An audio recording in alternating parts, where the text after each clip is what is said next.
Good evening, everyone. Good evening. How are you all? कैसे हैं सब? सही है सर, आप बताओ। बस जी फाइन सर। आज लेट कैसे हो गई क्लास आपकी? सर हम तो ROS हैं। Yes, sir. Waiting for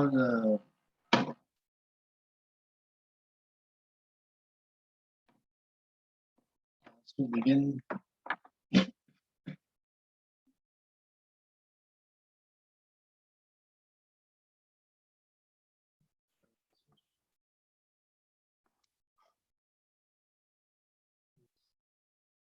तो लास्ट टाइम जो हमने डिस्कस किया था, what was the last topic? Relation between QP and QV.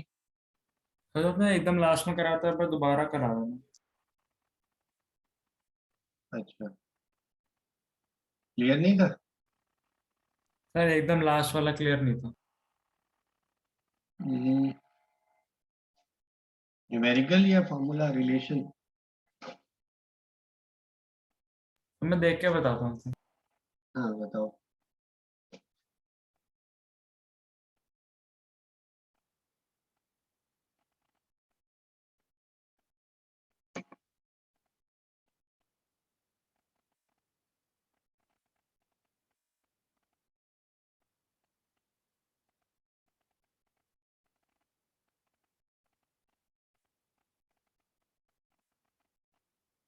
Sir enthalpy वाला। यही तो बताया था रिलेशन।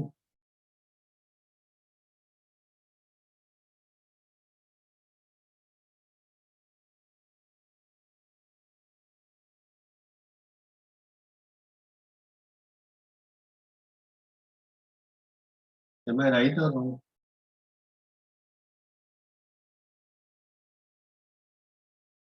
क्या सर? यही रिलेशन बताया था ना last time. Yes sir. Yes, sir. इसमें क्या डाउट है बताओ? सर ये कैसा है? बच्चे पी डेल्टा वी लेते हो ना आप? फर्स्ट लॉ ऑफ थर्मोडायनेमिक्स क्या कह रहा है? Delta U is equal to Q plus P delta V minus P delta V, sorry. तो क्यू पी किसके इक्वल हो जाएगा?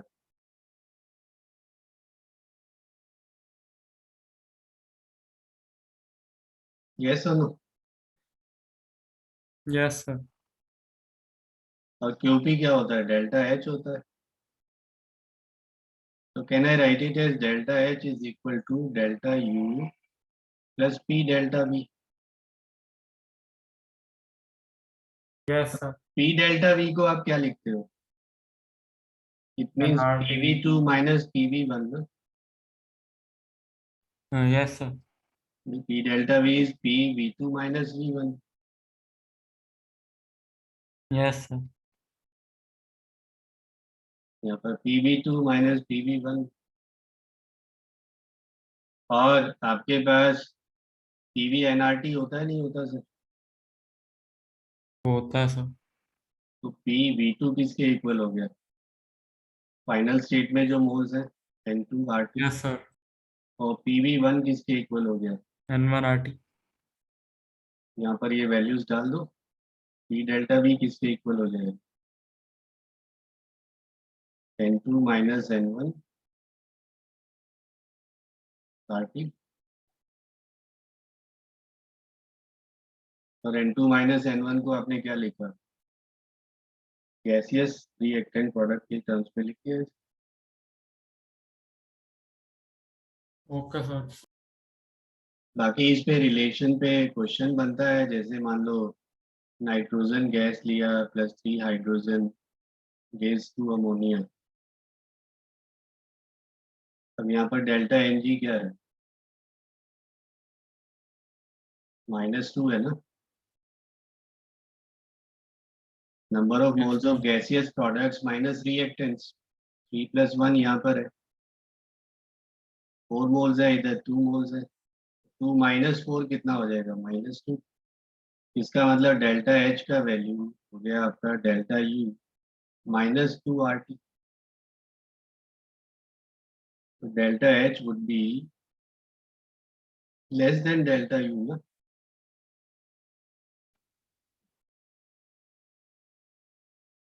तो दोबारा बताना है। डेल्टा एन आपने निकाला -2 है, यस सर। -4 -2। अब यहाँ पर ये जब -2 है तो डेल्टा एच का वैल्यू क्या हुआ, डेल्टा यू से छोटा हो जाएगा ना। Yes sir. Yes. अगर मान लो इक्वेशन है आपके पास 2SO2 rather 2SO3 is 2SO2 plus O2, इस केस में क्या होगा, delta H greater than delta U, क्योंकि आपका जो डेल्टा एन है यहाँ पर पॉजिटिव है ना। यस सर 3 है सर, वहाँ पे 2 है सर, 1 हो 3 जाएगा। -2 1 हो गया। और अगर मान लो ये इक्वेशन है C+O2 gives CO2, यहाँ पर क्या होगा, तो यहाँ पे 0 हो जाएगा। तो delta H equal to delta U हो जाएगा ना इस केस में। Yes sir. ये रिलेशन है, ये एग्जांपल्स मैंने दिए आपको।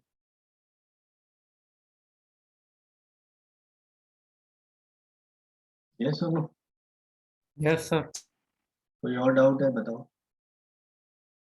तो मैंने भेजे थे उसमें हाँ अपने। वो मैं लास्ट में डिस्कस कर दूंगा, लास्ट में कोई डाउट है ना, हाँ सर। लास्ट में बताओ। Okay sir.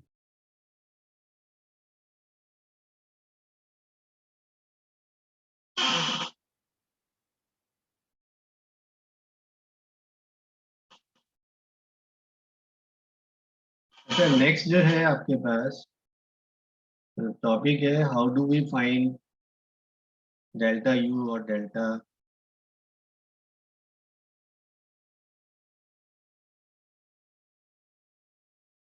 H, how do we find experimentally. अब इसके लिए देखो, पहले मुझे 2-3 टर्म्स पता होनी चाहिए। एक तो सर हीट कैपेसिटी,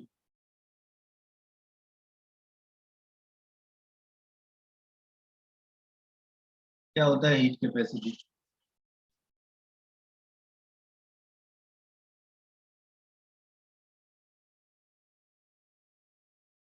बता सकते हो।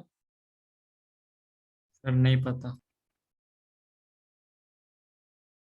It is defined as the amount of heat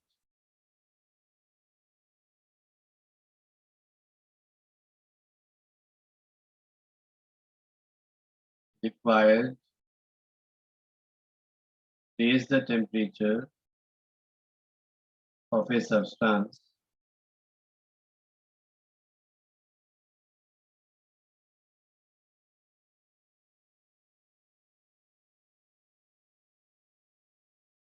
to 1 degree Celsius।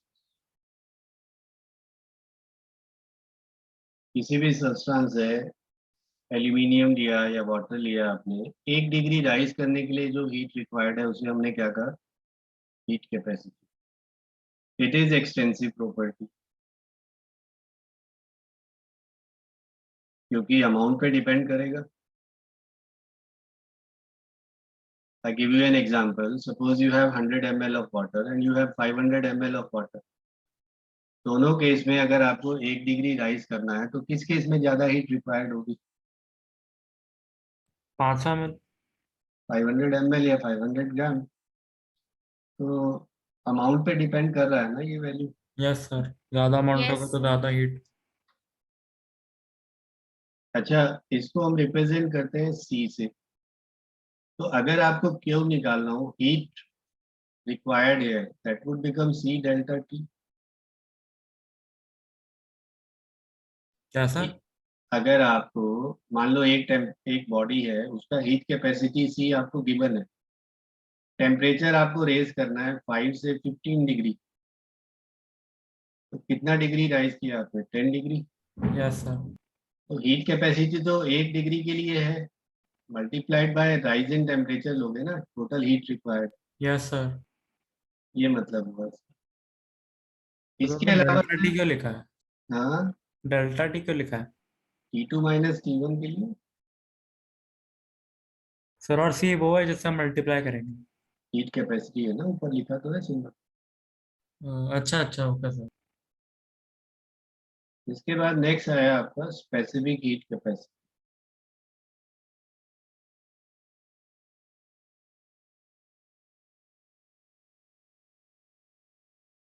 इसको हम एस से डिनोट कर लेते हैं। It is the amount of heat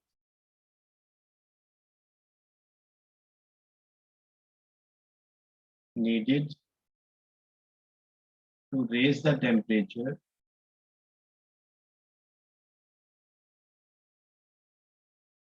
of unit mass of substance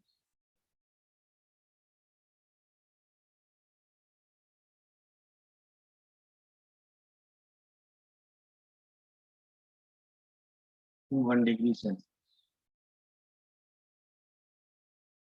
unit mass के मतलब क्या हुआ, 1 ग्राम ले लो चाहे 1 केजी ले लो, तो इसका यूनिट हो जाएगा कैलोरी पर केल्विन या पर degree Celsius per unit mass, और जूल पर केल्विन पर केजी।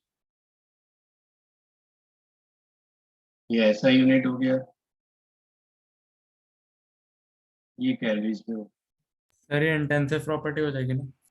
बिल्कुल सर, जब भी आप यूनिट मास मतलब स्पेसिफाई इसमें हम करें। एक पर्टिकुलर अमाउंट को हीट करेंगे। जी, यूनिट मास की। फिर तीसरा टर्म आया आपके पास मोलर हीट कैपेसिटी।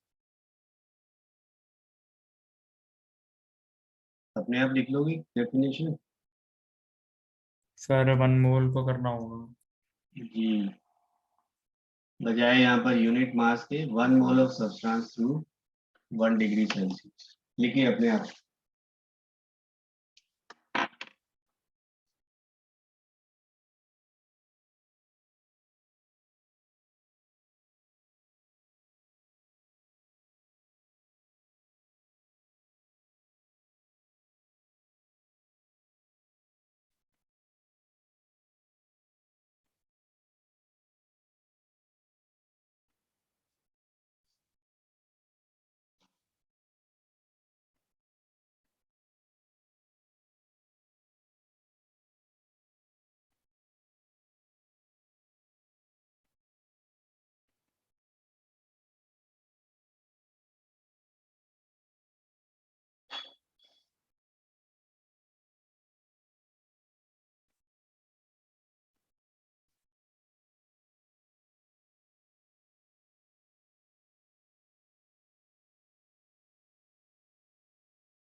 कर लिया sir. Yes sir. Sir unit क्या होगी इसकी। पर केजी की जगह पर मोल लिख लीजिए। ऊपर मैंने यूनिट लिखा ना, पर केजी, यस सर पर बस ग्राम, पर केजी की यहाँ जगह पर पर। पर मोल आ जाएगा।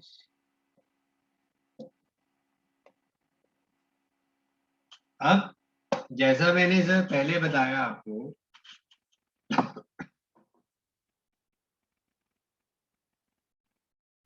आपने इंटरनल एनर्जी चेंज क्या पढ़ा था। सर एब्सोल्यूट नहीं होता होगा कभी। इंटरनल एनर्जी चेंज तो निकाल सकते हैं ना आप किसी रिएक्शन के हाँ लिए। सर चेंज निकाल सकते हैं। Yes, sir. तो डेल्टा यू कैलकुलेट अगर आपको करना हो, तो आपके पास सर एक डिवाइस होता है bomb calorimeter.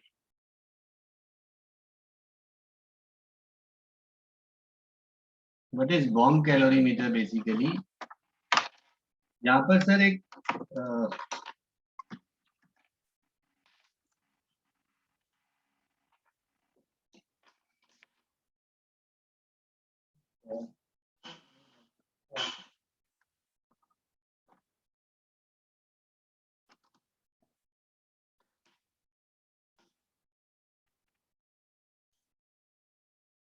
It's a basically vessel of steel.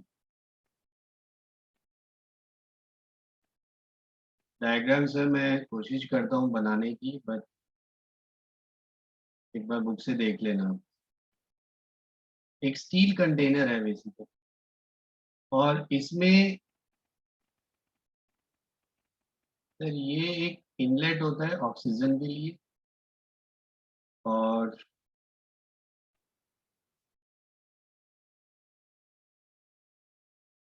एक नॉन मास आप लेते हैं यहाँ पर, और कोई भी सब्सटेंस है, 1 ग्राम 5 ग्राम कुछ भी आपने लिया, और ये आपके पास फायरिंग लेड्स होती है। मतलब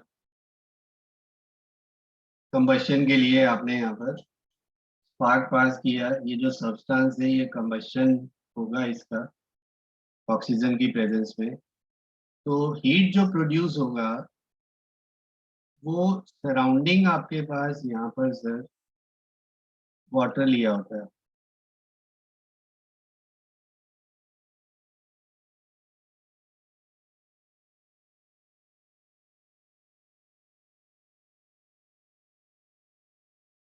ये स्टरर है ताकि यूनिफॉर्मली हीट हो, और यहाँ आपने थर्मामीटर लगाया to study the rise in temperature. तो फायरिंग लीड क्या है? ये जैसे स्पार्क से आप सब्सटेंस को कंबशन कराते हैं, इलेक्ट्रिक स्पार्क पास किया तो उससे जो सब्सटेंस है वो कंबशन होगा उसका। Okay sir. अब देखो, जब स्टील का कंटेनर है इसको हम बोलते हैं सर स्टील बॉम्ब, क्योंकि स्टील का वेसल है तो सर इसका वॉल्यूम क्या होगा, कांस्टेंट होगा ना। सर क्यों? अच्छा हाँ, yes sir, yes sir. Steel का कंटेनर है तो वॉल्यूम कांस्टेंट नहीं होगा, यस सर, होगा होगा। और जो हीट रिलीज हुआ वो हमने सराउंडिंग जो वाटर है उसका टेम्परेचर राइज ऑब्जर्व किया, डेल्टा टी आपके पास है। अगर आपको यहाँ हीट कैपेसिटी मालूम है, सी मालूम है, तो क्यू किसके इक्वल हो जाएगा? दिस इज से rise in temperature, C is given as heat capacity of the vessel या heat capacity of calorimeter, ये आपको कांस्टेंट दिया होगा। डेल्टा टी और C से आप क्यों निकाल सकते हैं? Yes sir. और अगर मुझे यहाँ पर सर निकालना है इंटरनल एनर्जी चेंज, तो लेट्स से x ग्राम आपने बर्न किया, से टेक एग्जांपल कार्बन, तो कार्बन का x ग्राम से हीट प्रोड्यूस हुआ, क्यों? तो एक मोल के लिए क्या हीट प्रोड्यूस होगा, कैसे निकालोगे? That will be delta U, generally kilojoules per mole या जूल्स पर मोल में आप निकालते हैं, तो आपके पास ये हो जाएगा ना सर C डेल्टा टी। ये हीट तो x ग्राम को कंबशन से मिला, 1 मोल के लिए किससे मल्टीप्लाई करोगे? 12 ग्राम। मोलर मास से मल्टीप्लाई करोगे, कार्बन है तो 12, यस सर। मीथेन है मान लो CH4 है, तो CH4 के केस में मोलर मास 16 हुआ।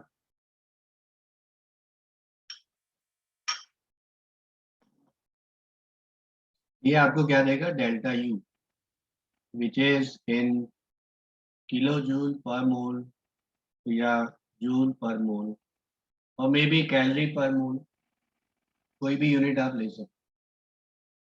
बट अगर आपको यहाँ डेल्टा एच सॉल्व करना है,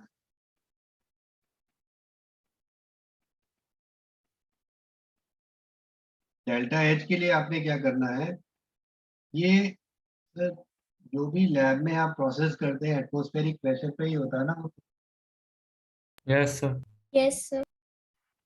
आपने एक थर्माकोल कप लिया है यहाँ पर,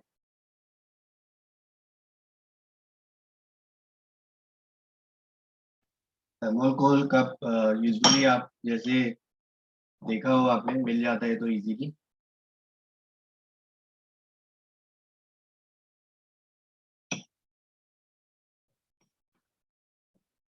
घरों में तो आजकल खैर यूज नहीं करते thermocol, but usually tea stalls वगैरह पे टी इसमें सर्व करते हैं।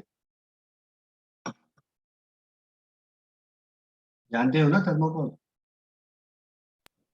Yes sir. Yes, sir. तो हमने थर्मोकोल कप लिया बिकॉज ये इंसुलेशन का काम करेगा, हीट लॉस नहीं होगा इस केस में।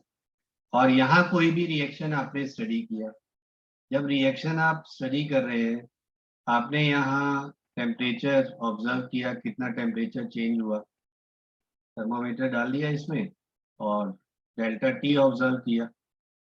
हीट कैपेसिटी आपको मालूम है, जो इसमें सब्सटेंस लिया आपने उसका हीट कैपेसिटी गिवन है।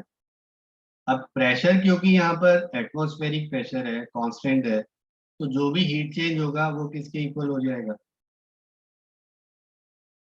एट कांस्टेंट प्रेशर हुआ ना ये, क्यूपी। और पर मोल निकालना है तो उस केस में सर मोल के हिसाब से आप निकालिए। ये मेथड होता है डेल्टा एच का या डेल्टा यू। आपसे ऐसा कोई प्रोसेस का डिटेल नहीं पूछ रहा, बॉम्ब कैलोरीमीटर दिया है, उसमें हीट कैपेसिटी दिया है, डेल्टा टी दिया है, क्यू निकालो पहले, फिर पर मोल निकालो। और डेल्टा एच निकालना है तो कंबस्शन का इक्वेशन लिख के भी निकाल सकते हैं, क्योंकि डेल्टा एन अगर मुझे मिल जाए, डेल्टा एन जी अगर आपको मालूम है, अभी लास्ट पेज पर हमने किया था, अगर डेल्टा एन जी मालूम है तो डेल्टा एच आप निकाल सकते हैं डेल्टा यू से, या फिर जो थर्मोकोल वाला मैंने बताया मेथड, इससे भी आप निकाल सकते हैं। क्योंकि इस केस में जो भी हीट चेंज होगा वो किस पे होगा? Constant pressure.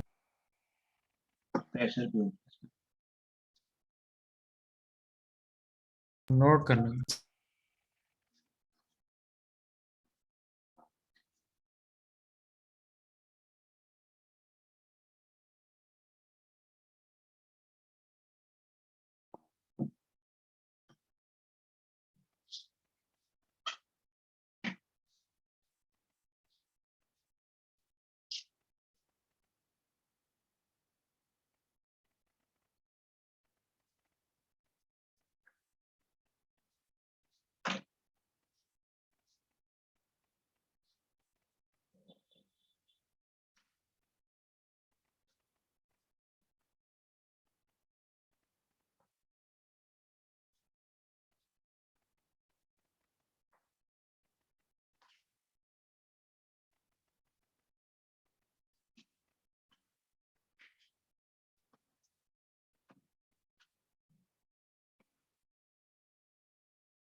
सर हो गया।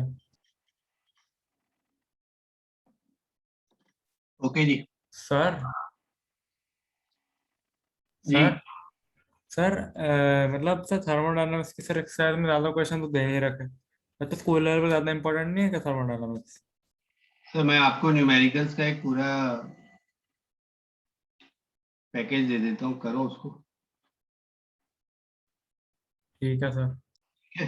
सर डिफिकल्ट न्यूमेरिकल्स दे दो। डिफिकल्ट भी दे देंगे सर, डिफिकल्ट भी कराएंगे। Okay sir.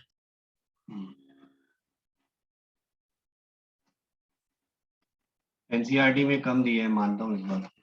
यस सर 2021 ही है। उसमें भी थ्योरेटिकल क्वेश्चंस भी है ना। यस सर एमसीक्यूज से। फॉर द रिएक्शन एक्चुअली अब आप लोगों को ज्यादा क्वेश्चंस जो है एमसीक्यूज ही चाहिए होते हैं। पैटर्न ही एग्जाम का चेंज हो गया। यस सर वो भी, बट थर्मोडायनामिक्स तो टर्म टू में आएगा। कोई बात नहीं, टर्म टू में आएगा तो भी आपको करना तो है ही सर, उसमें तो थियोरेटिकल भी आएगा। The reaction was carried out, ये जो रिएक्शन लिखा मैंने यहाँ सॉलिड है sir, it was carried out in A bomb calorimeter.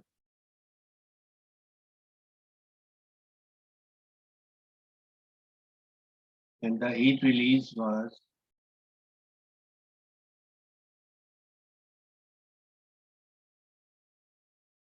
743 kilojoule per mole. The value of delta H for 300 Kelvin for this reaction. Calculate the heat release. Calculate the value of delta H for the above reaction.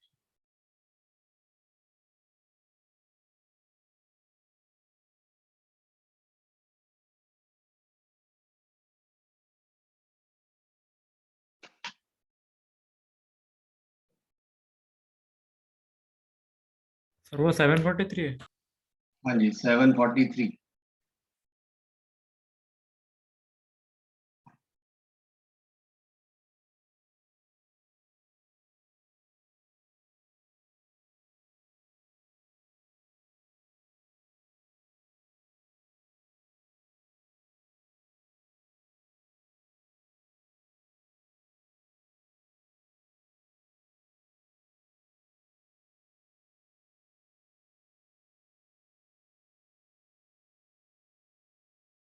कैसे करेंगे sir इस पे? Means ये जो value दी है ये क्या दिया है आपको? मुझे निकालना है डेल्टा एच। यू तो कैसे सॉल्व करेंगे इसको? Delta H is equal to delta U plus delta N G R T. यहाँ पे डेल्टा एन जी कितना हो जाएगा?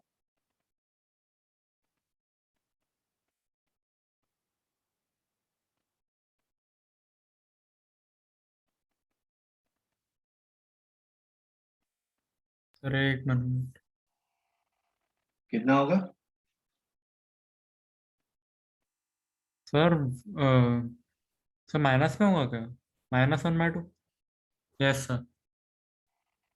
सॉलिड और लिक्विड आपने कंसिडर नहीं करना सर। Okay sir. तो बस इस फॉर्मूला से रिलेट करके निकाल लीजिए। डेल्टा यू आपके पास 743 किलो जूल्स है और डेल्टा एन जी हुआ -12। आर का वैल्यू कितना लेंगे? 8.314। टेम्परेचर? तो दे रखा है 300 केल्विन। बट ये वैल्यू सर जूल्स में होती है, 1000 से डिवाइड कर देंगे। सर मल्टीप्लाई नहीं करेंगे? या जूल से किलो जूल बनाना है, डिवाइड होगा या sorry multiply? Sorry sir, sorry sir sir. बताओ क्या आंसर आ रहा है इसका। बाय द टाइम मैं दूसरा क्वेश्चन लिख देती हूँ। ऐसे दूसरे मेथड से नहीं कर सकते थे? इस मेथड से? सर जो आपने सेकंड मेथड नहीं बताया था। नहीं, उससे भी हो जाएगा। सर उससे भी करके दिखा दो। नहीं, उससे तो डेटा फिर आपको ये दिया होगा ना कि आपने एक इंसुलेटेड वेसल लिया, उसमें अच्छा। हीट किया। वो तो रिएक्शन सर अलग, क्वेश्चन ही अलग हो जाएगा। Okay sir.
जी सर, हो गया। सर एक मिनट।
सर आ गया। कितना आया? सर वैसे आंसर क्या है, सब मेरे को गलत लग रहा है। यहाँ -74 1.75 आया होगा। तो ऊपर वाला, हाँ सर ऊपर वाला तो ये आ रहा है, तो मैं नीचे नीचे वाले की बात वाले कर में रहा हूँ। आपने क्या करना है? देखो, ये मोलर हीट कैपेसिटी है 24 जूल पर मोल पर केल्विन। पहले तो डेल्टा टी देखो कितना है, 20 डिग्री। सर से केल्विन में कर देंगे। क्यों? सर नहीं करेंगे? डिफरेंस इन टेम्परेचर है बच्चे। सर इसे फिर केल्विन में नहीं करेंगे? क्यों करेगा? अच्छा, तो मैंने केल्विन में कर दिया। क्यों कर दिया? 20 डिग्री सेल्सियस केल्विन में भी तो 20 डिग्री केल्विन ही रहेगा, डिफरेंस है ये तो। यस सर, तो मैं सोचा नहीं। 0 से 5 किया तो 270, 0 से 25 भी किया, 273 से 298 केल्विन में। ये यस सेल्सियस में, तो डेल्टा टी तो दोनों ही केस में सेम हो गया ना। Yes sir. तो आप ऐसी गलतियां नहीं करते ना। अब यस हीट किसके इक्वल हो जाएगा? जो हीट कैपेसिटी मोलर दिया है वो आपको दिया है 24 जूल। नंबर ऑफ मोल्स हो गए आपके पास 60/27, और डेल्टा टी हुआ 20। देखो कितना आ रहा है इससे आंसर। भाई, क्यू आपके पास हो जाएगा इस केस में NC∆T। सी मोलर लिख लो यहाँ पे, मोलर हीट कैपेसिटी है।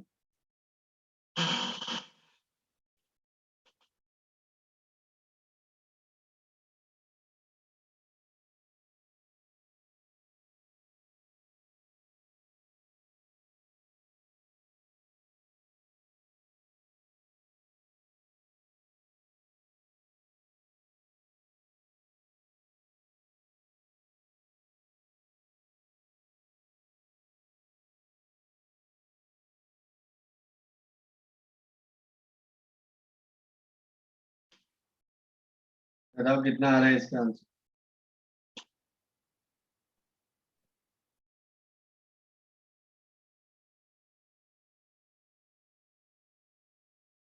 सर Q1064 आ रहा है। 1064 जूल्स हो गया ना, तो 1.09 किलो जूल्स में आंसर लिखा हुआ है इसका। देखो, किलो जूल्स में तो 1000 से डिवाइड करोगे तो आई थिंक यही वैल्यू बनेगा, 1.06।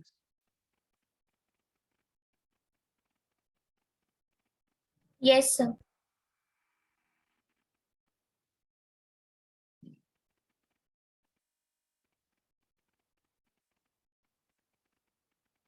1066.6 आ रहा है मेरे पास, मतलब तो it is 1.06 not 1.0, right? Yes, sir. Yes sir.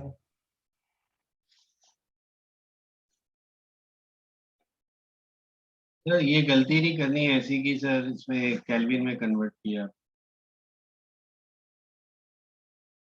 Okay sir. अच्छा, नेक्स्ट आपके पास आया रिलेशन बिटवीन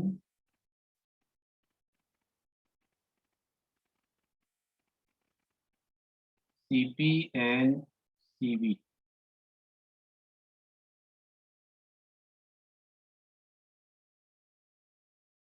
ये actually molar heat capacity at constant pressure होता है, सीवी होता है molar heat capacity at constant volume. ठीक है, यस सर।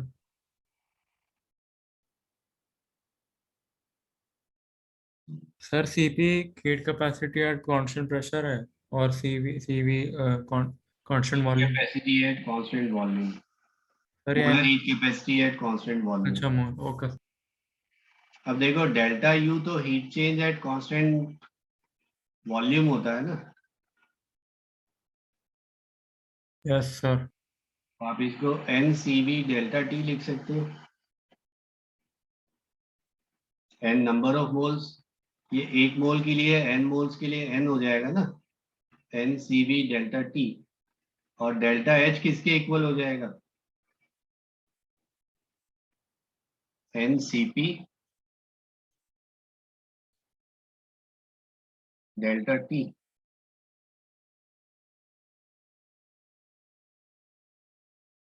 यस और नो? सर कैसे? भैया heat capacity, heat change at constant pressure चाहिए, कांस्टेंट वॉल्यूम चाहिए ना आपको। Yes sir. तो ये molar heat capacity constant volume पे है, तो एन मोल्स के लिए N time C V delta T नहीं हो जाएगा? Yes sir okay sir. वो तो 1 डिग्री के लिए होता है ना। Yes sir. और आपके पास है Q P is equal to Q V plus delta P V, right? या पी डेल्टा वी आप लिखते हैं। Yes sir. मसला से यही पढ़ा है ना आपने। Yes sir. अब क्यू पी की जगह आप ये लिख दो N C P delta T. Q V क्या हो गया, N C V delta T. और पी वी किसके इक्वल होता है सर, एनआरटी के। Yes sir.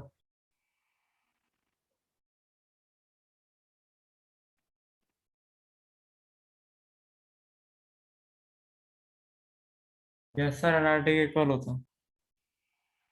So can I write P V is equal to NRT, तो वो 1 मोल पीवी किसके इक्वल हो जाएगा, आरटी के। Yes sir.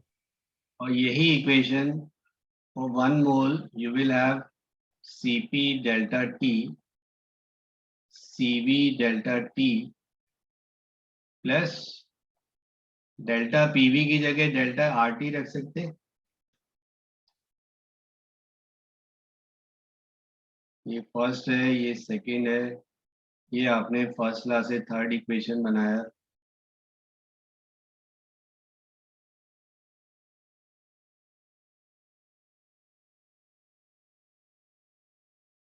तो अगर मैं यहाँ पर आइडियल गैस इक्वेशन को 1 मोल की टर्म्स में लिखूं तो क्या हो गया, पीवी आरटी के इक्वल।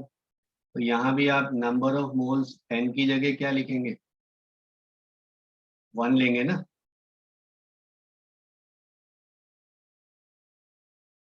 नहीं लेंगे, तो या तो यहाँ डेल्टा एन आर टी लिखोगे, या 1 मोल के लिए हो गया डेल्टा आर टी सिंपली। और आपके पास इक्वेशन बन गया C P delta T, C V delta T plus R delta T, क्योंकि आर तो कांस्टेंट है, चेंज होगा ही नहीं, यूनिवर्सल गैस कांस्टेंट होता है, डिवाइड बाय डेल्टा टी। सारी इक्वेशन को डिवाइड कर दो, Cp is Cv plus R, और Cp माइनस Cv किसके इक्वल हो गया, आर।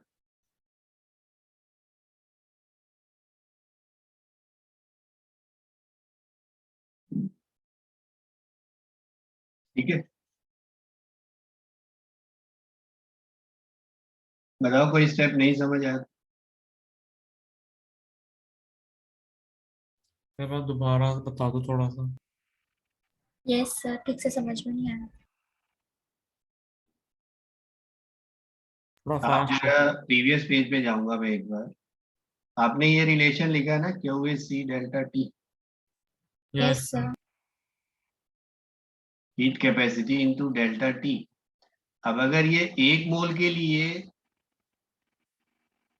सी है, मोलर हीट कैपेसिटी को सीएम से मैंने डिनोट किया, एट कांस्टेंट प्रेशर को पी से डिनोट किया आपने, ये कांस्टेंट वॉल्यूम पे molar heat capacity constant volume पे बना, यस और नो? Yes sir. अब इन वैल्यूज को आपने क्यूवी होता है आपका डेल्टा यू, तो मैं मोलर हीट कैपेसिटी कौन सा लूंगा, वॉल्यूम लूंगा या प्रेशर लूंगा? आप वॉल्यूम वाला एक्सप्रेशन लेंगे। Yes sir. ये 1 मोल के लिए है, तो हीट हो गया आपका CV delta T for 1 mole, QB ले लो, क्यूपी हो जाएगा 1 मोल के लिए CP delta T, again for 1 mole. आप चाहें तो सीधा ही 1 मोल के लिए करके लिख लो। तो आपके पास रिलेशन क्या है, QP is equal to QV plus delta PV है ना यहाँ पर, यस और no?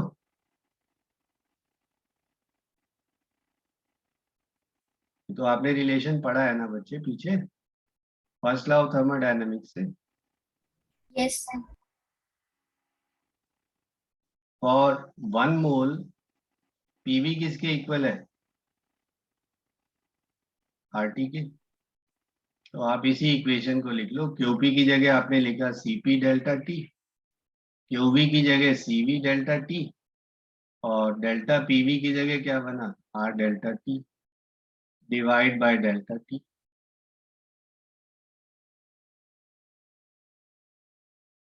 CP is equal to CV plus R, और सीपी माइनस सीवी किसके इक्वल हो गया,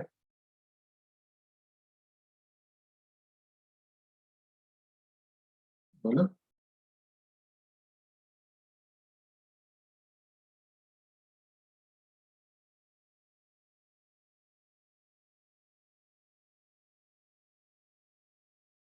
सर आर के इक्वल। समझ आ गया अभी ये? Yes sir. मैंने और सिंपल कर दिया उसको, एन मोल्स की बजाय सीधा ही 1 मोल लेके कर दिया, दोनों तरह से आपका आंसर सेम आएगा।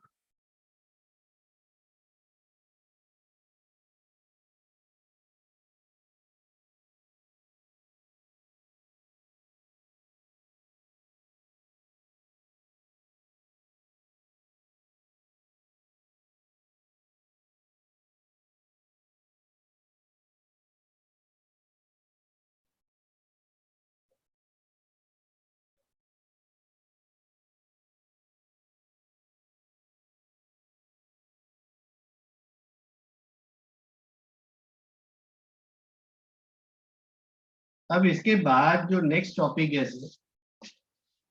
We have heat of reaction.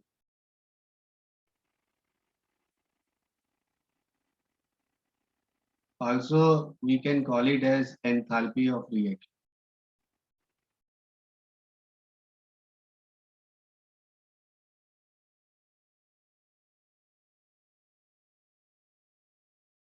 We denote by delta H.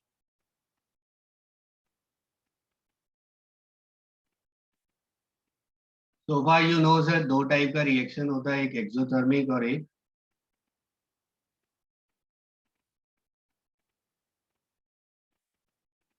Endothermic. Yes or no? Yes sir. Enthalpy आपको मैंने बताया डेल्टा एच किसके इक्वल बताया, delta U plus delta N G R T, या स्टेट फंक्शन के हिसाब से आपके पास हुआ sir H2 minus H1. Yes और नो?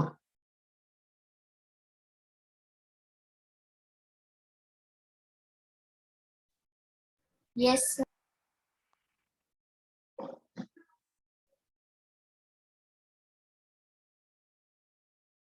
अब अगर मैं किसी रिएक्शन की बात कर रहा हूँ, लेट्स से कंबस्टन रिएक्शन किया, C+O2 gives CO.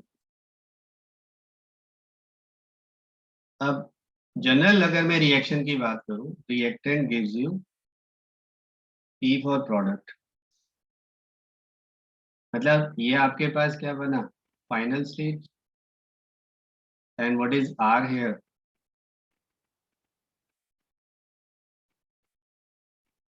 Initial state हुआ ना. Yes, sir.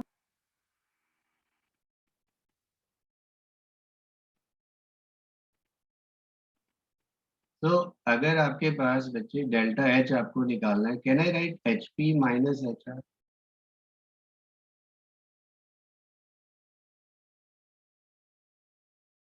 अब यहाँ पर देखो दो तरह से ग्राफ बनता है. ये एंथैल्पी है, this is for reaction. Reactant ये प्रोडक्ट.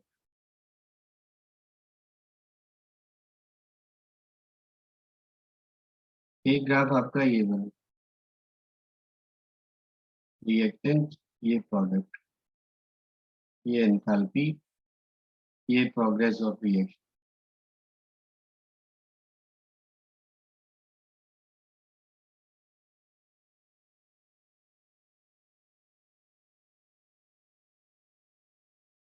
अब एक चीज आप मुझे बताइए,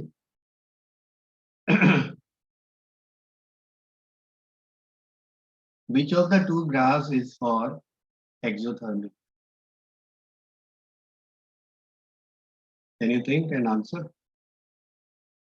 यहाँ प्रोडक्ट का एंथैल्पी ज्यादा है, रिएक्टेंट का ज्यादा है? प्रोडक्ट. डेल्टा H का साइन क्या बनेगा? पॉजिटिव. यहाँ डेल्टा H का साइन क्या बनेगा? Negative. Positive means process is, Endothermic. And negative means. Exothermic. आपको मैंने पहले बताया था सर साइन कन्वेंशन, कि अगर हीट एब्जॉर्ब है सिस्टम में तो हम क्या लेते हैं, उसे पॉजिटिव लेते हैं ना. Yes, sir.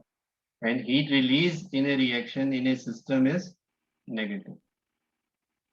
तो डेल्टा H रिएक्शन का मतलब क्या है? It is basically enthalpy change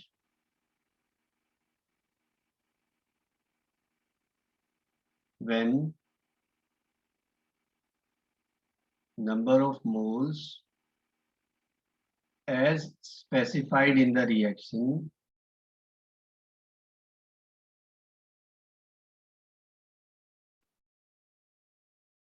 have reacted completely.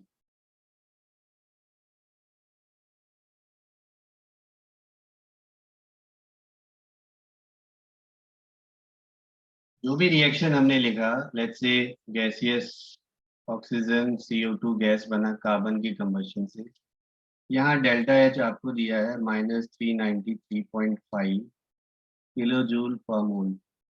मतलब आपके पास ये जो एंथैल्पी चेंज है, एक मोल की कंबशन के लिए मैंने लिखा है, कार्बन का एक मोल ऑक्सीडाइज होके CO2 बना रहा है, राइट? अगर आपने मोल्स चेंज किया, अब देखो ये तो एक्सटेंसिव प्रॉपर्टी हमने पढ़ा है पहले, यस और नो?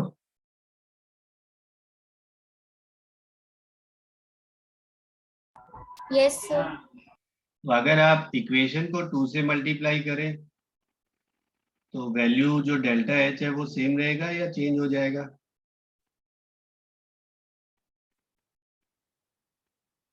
सर सेम रहेगा।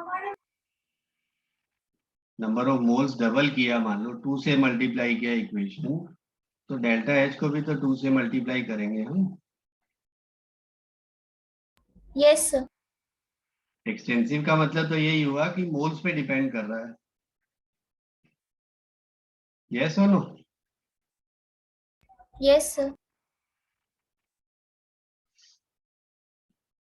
अच्छा, एक चीज और यहाँ पर कई बार टर्म लिखा होता है standard enthalpy of reaction.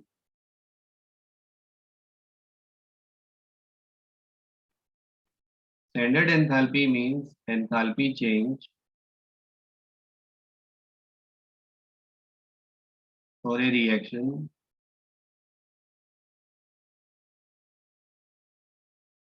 when all the reactants and products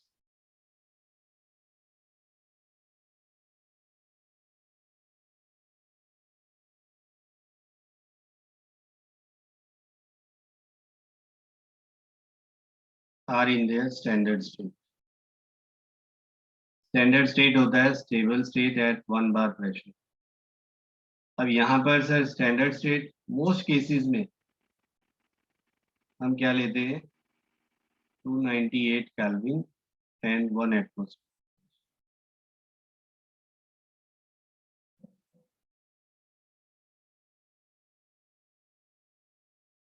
आपके जो एनसीईआरटी में दिया है मोस्टली केसेस में आपको डाटा जो है 298 केल्विन पे दिया रहता है, 25 डिग्री सेल्सियस पे दिया है।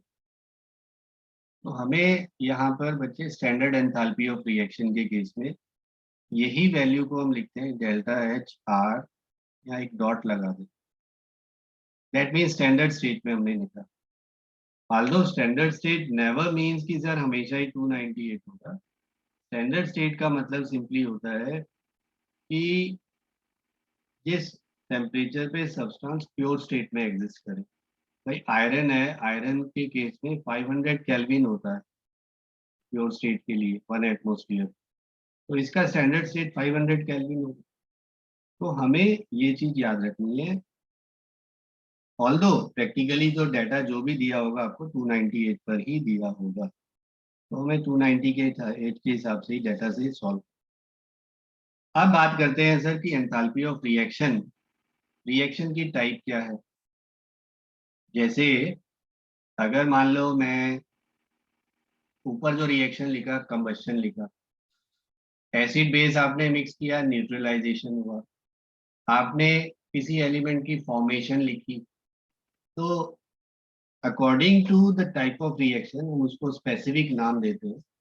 आप अलग अलग टाइप की रिएक्शंस पढ़ेंगे, enthalpy of combustion, enthalpy of sublimation, enthalpy of vaporisation, फिर एंथैल्पी ऑफ फ्यूजन।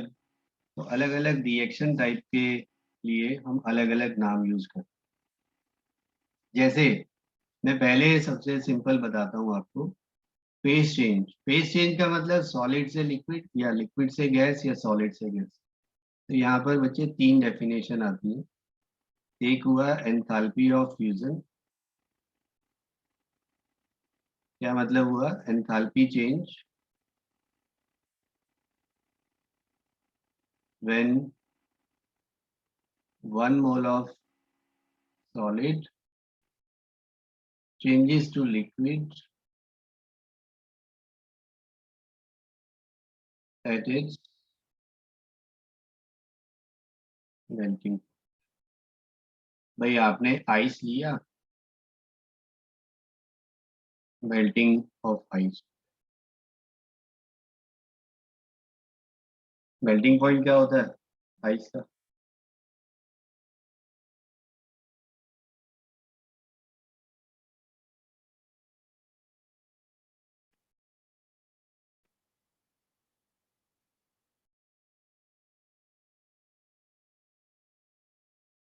बताओ। मेल्टिंग पॉइंट तो फिक्स है, 0 डिग्री लेते हैं हम।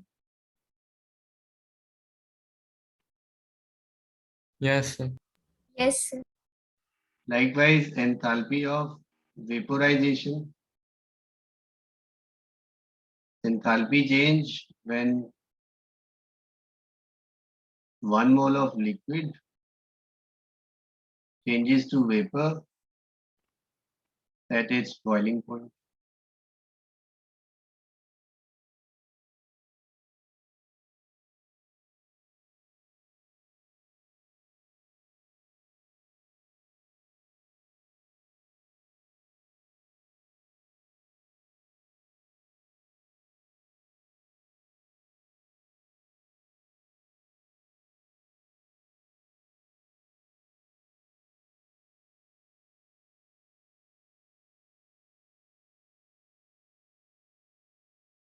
एंथैल्पी ऑफ सब्लिमेशन का क्या मतलब हुआ?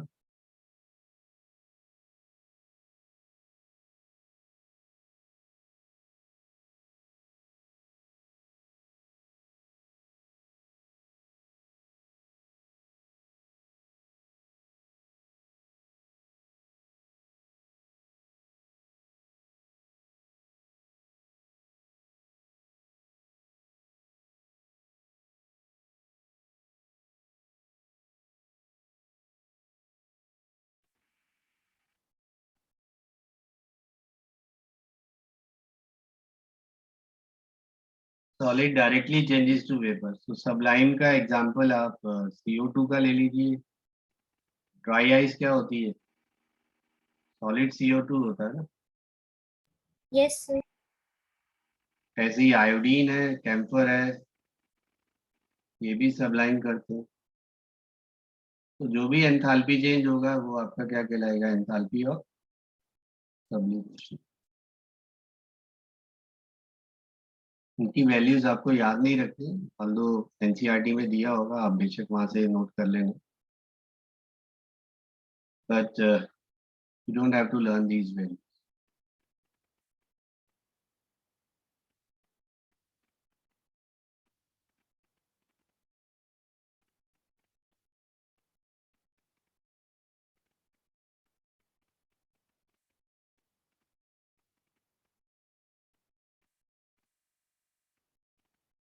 अब एक चीज और देखिए सर, यहाँ पर जैसे फॉर्मेशन, हीटर फॉर्मेशन, उससे रिलेटेड क्वेश्चंस है, फिर आपका एंथैल्पी ऑफ न्यूट्रलाइजेशन से रिलेटेड है, एंथैल्पी ऑफ सॉल्यूशन है, वो सब हम डिस्कस करेंगे आगे। बट एक important term sir, standard enthalpy of formation.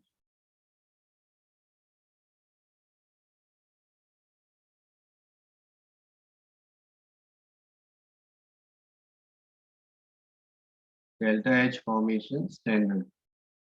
Again, enthalpy change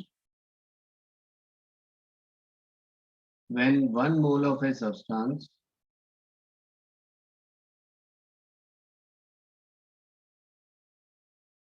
is formed from its constituent elements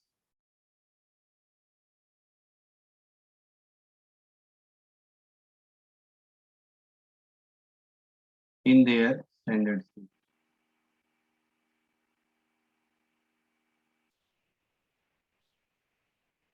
element से फॉर्मेशन, जैसे CO2 का फॉर्मेशन किससे हुआ? Carbon plus oxygen gas. यहाँ डेल्टा H बना आपका -393.5। ऐसे ही वाटर का फॉर्मेशन है H2 gas plus half O2 gas, क्या बना? H2O गैस या लिक्विड जो भी दिया हो। Accordingly you have, let's say liquid है,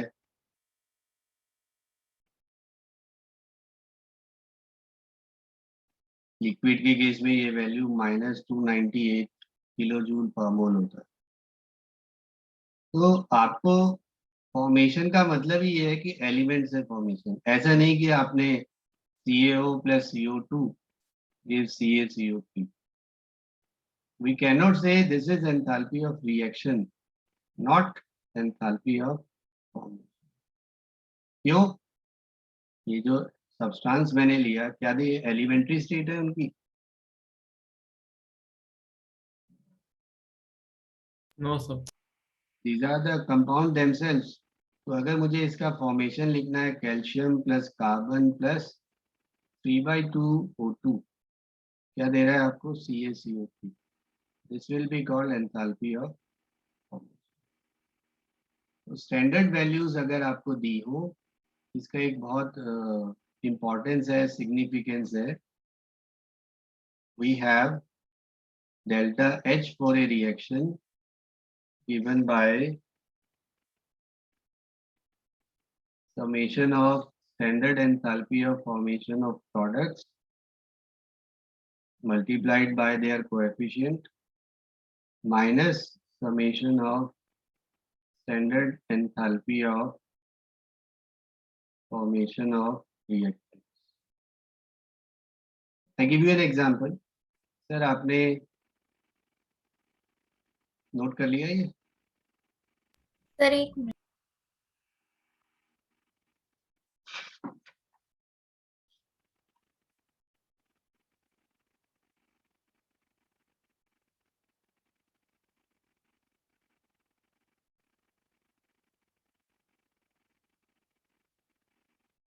डन सर।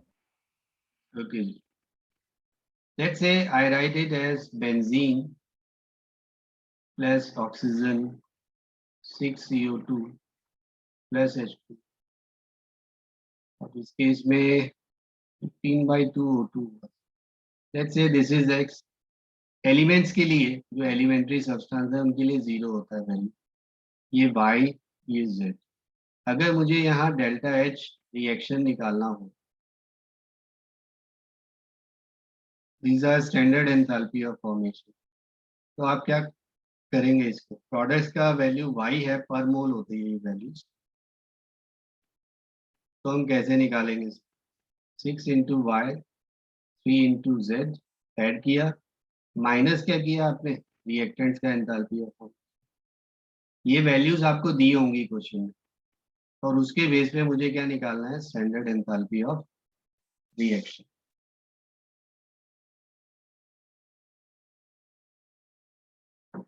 इसकी एप्लीकेशन हम नेक्स्ट क्लास में डिस्कस करेंगे।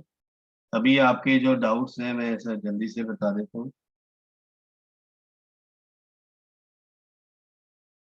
ओजोन का स्ट्रक्चर आपको सर कराया हुआ है, इसमें क्या प्रॉब्लम है?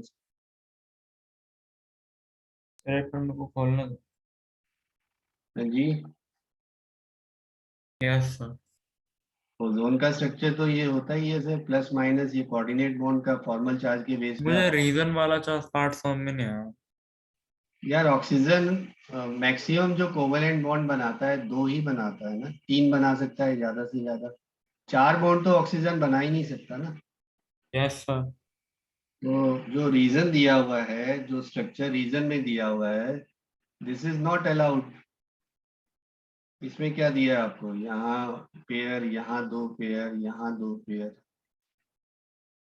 This is not allowed because octet around oxygen cannot be expanded। भाई ऑक्सीजन तो सेकेंड पीरियड का एलिमेंट है। Yes sir. Yes sir. Expand तो तब करेगा जब आपके पास वेकेंट डी ऑर्बिटल है। मान लो अमोनिया बनाता है या NF3 बनाता है, NCl5 तो नहीं बनाता ना। No sir. तो इसमें क्वेश्चन क्या कह रहा है कि सर असर्शन ठीक है, रीजन भी ठीक है, लेकिन उसका वो एक्सप्लेनेशन हो गया ना। फिर क्या दिया है इसमें आपको? सर आंसर ये दिया होगा सर, देखना पड़ेगा सर एक।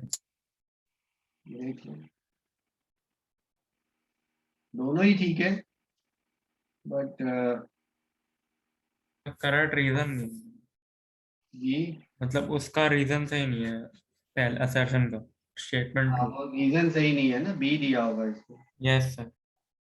हाँ, तो वो स्ट्रक्चर तो आप ऑक्टेट रूल के हिसाब से ही लिखते हैं ना, इसमें ऑक्टेट रूल एक्सपेंडेड है, ये इसका रीजन थोड़ी हुआ कुछ, ये मतलब। Yes sir. अच्छा, दूसरा जो आपसे क्वेश्चन पूछा हुआ है सर, मैग्नेटिक मोमेंट का फार्मूला आपको शायद दिया हो मैंने, n into N plus two होता है रूट।